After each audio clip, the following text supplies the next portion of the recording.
hoje, recentemente, queria parabenizar, o senhor conquistou o título de professor titular da UFES, né? Foi E na quarta-feira, né? na quarta-feira, então, Perdão, na terça-feira, né? Hoje é quinta, então foi quinta. 2 dias atrás. Sim. isso foi. Então, eu queria saber, entender é, como é que foi para o senhor ser professor, como é que o senhor chegou ali, o senhor já, desde quando o senhor fazia faculdade lá, no Peru, engenharia mecânica, o senhor já queria ser professor? Foi algo, quando você percebeu que você tinha o dom para isso, ou que você gostava, ou como que foi se aprimorando com o tempo? Como é que foi essa carreira? A escolha, né? Não foi algo que eu tinha muito claro. Quando eu era adolescente, o único que eu tinha mais ou menos claro era que eu queria ser um engenheiro. Meu pai queria que eu fizesse medicina, mas eu escolhi a engenharia. Quando ingressei ao programa de pós-graduação, ao mestrado, ao doutorado, não tinha ainda a ideia de ser professor. Isso foi acontecendo mais naturalmente quando eu concluí o doutorado, que foi em 2003, e eu continuei trabalhando como engenheiro de pesquisa ali na PUC Rio. E aí comecei a me questionar um pouco mais, vou fazer o quê, né? Que eu vou voltar para o Peru ou vou ficar por aqui no Brasil? Então comecei a colocar na mesa as possibilidades, voltando ao Peru ou continuando aqui. Então foi mais uma questão assim de escolha, dado o cenário que no momento estava se apresentando para mim.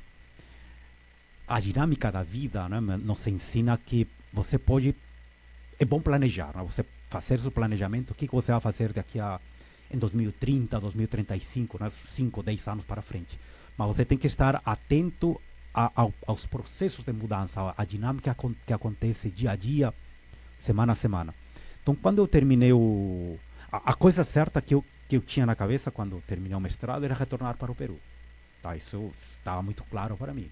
Eu só não retornei porque me ofereceram durante o doutorado um tema de pesquisa bem interessante e que ia me permitir sair do Brasil, viajar para Estados Unidos. Esse assim foi o compromisso de quem na época foi meu orientador, que é o professor Márcio Carvalho, hoje uma pessoa reconhecidíssima, não apenas no Brasil, no mundo todo, pela competência que ele tem.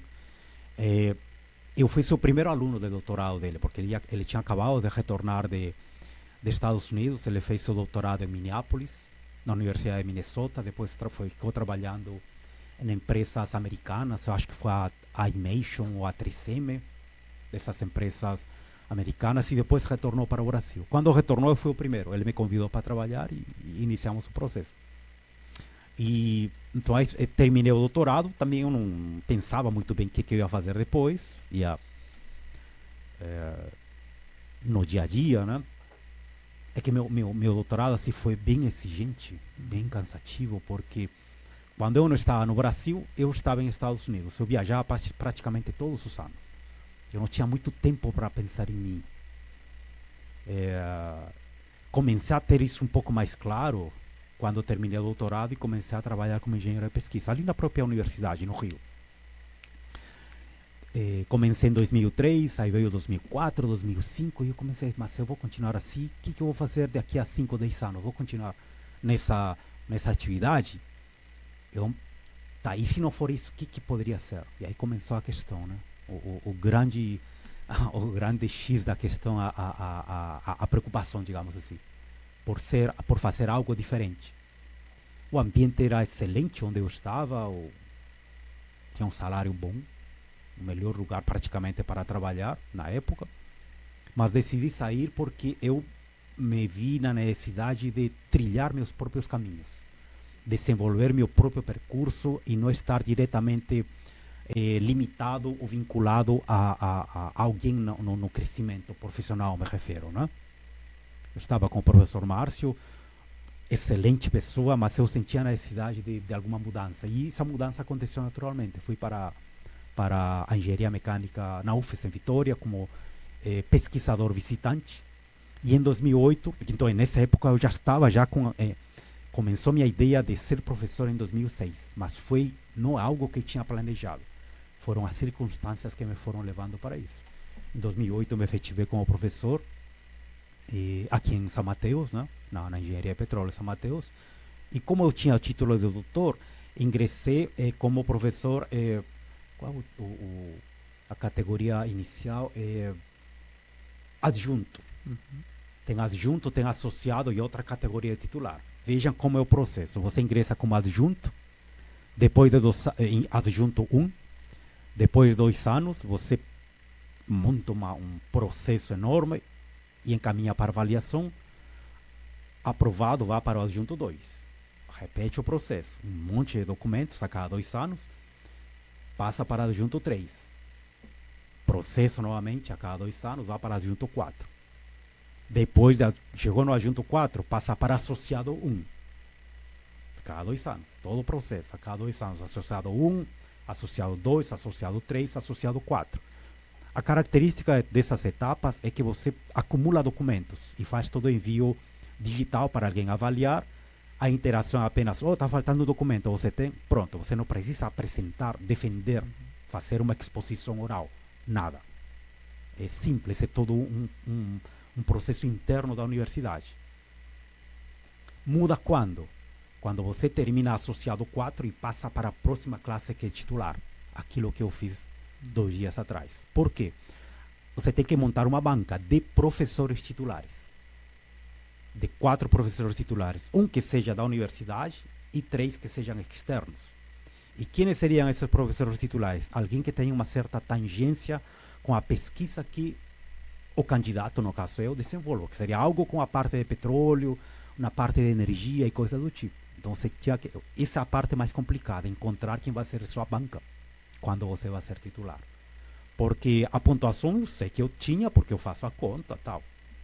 Mas encontrar aos professores, membros externos para compor a banca é difícil. Primeiro que nem todo mundo aceita. Eu não conhecia ninguém. Como que eu consegui esses professores? Porque eu sou coordenador do PRH, que é o Programa de Recursos Humanos da Agência Nacional de Petróleo, que temos aqui no curso de Engenharia de Petróleo. E nós temos um grupo, são 60 coordenadores no Brasil. E temos um grupo de WhatsApp para agilizar a troca de informações, troca de experiências. E aí eu comecei a olhar a quienes eram professores titulares e a quienes poderia convidar. Foi através desse contato que eu consegui minha banca para professor titular.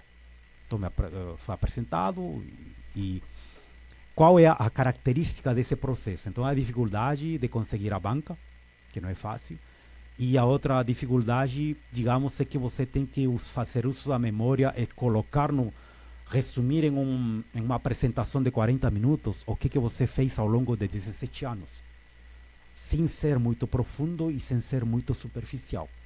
Na verdade, são 2 documentos que se apresentam. Um documento que é um documento de 80 páginas que a banca lê, e outro que é a apresentação, né? A apresentação própria feita em 40 minutos.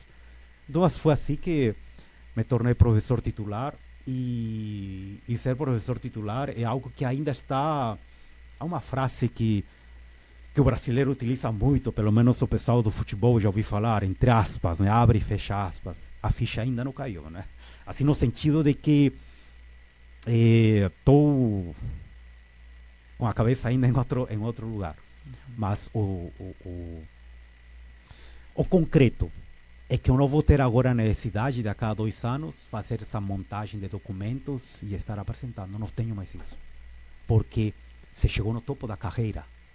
O topo da carreira, imaginem, quando você está no ensino médio, você tem muitos alunos. Quando você ingressa na universidade, há menos alunos do que do ensino médio. Ingressa no primeiro semestre, né? 50 calouros. Quantos se formam desses 50? 10 ou 5, sei lá. Por aí. É uma pirâmide, certo? Vai diminuindo a quantidade de alunos. Daqueles que se formam, quantos ingressam para a carreira de docência, por exemplo? Sei lá, 1 ou 2, não sei. E aí ingressam como... se formam, tem que fazer primeiro o mestrado. 2 anos de mestrado. Nem todo mundo que começa o mestrado termina. uma vez que terminou o mestrado, tem que fazer o doutorado. Novamente, nem todo mundo que inicia o doutorado termina o doutorado. Por quê? Você só pode ser professor de universidade, magistério superior, se você tem doutor. O título é doutor, se você fez o doutorado, né? Não sei se atualmente alguém com um nível de mestrado poderia pleitear a vaga para ser professor de universidade. Me parece que não. Não tenho certeza, mas eu acho que não. Então esse é um processo de uma pirâmide. Então quando você ingressa na carreira do magistério superior, você começa por baixo e chega lá no topo. Eu estou lá em cima e agora, né? Os desafios continuam no sentido de que tudo aquilo que você fez até agora tem que continuar sendo feito, sendo que com melhor, com excelência colocando ali, porque você olha, ele é professor titular, mas se espera algo mais. E realmente, isso é o que eu estou observando, né? De pensar como titular.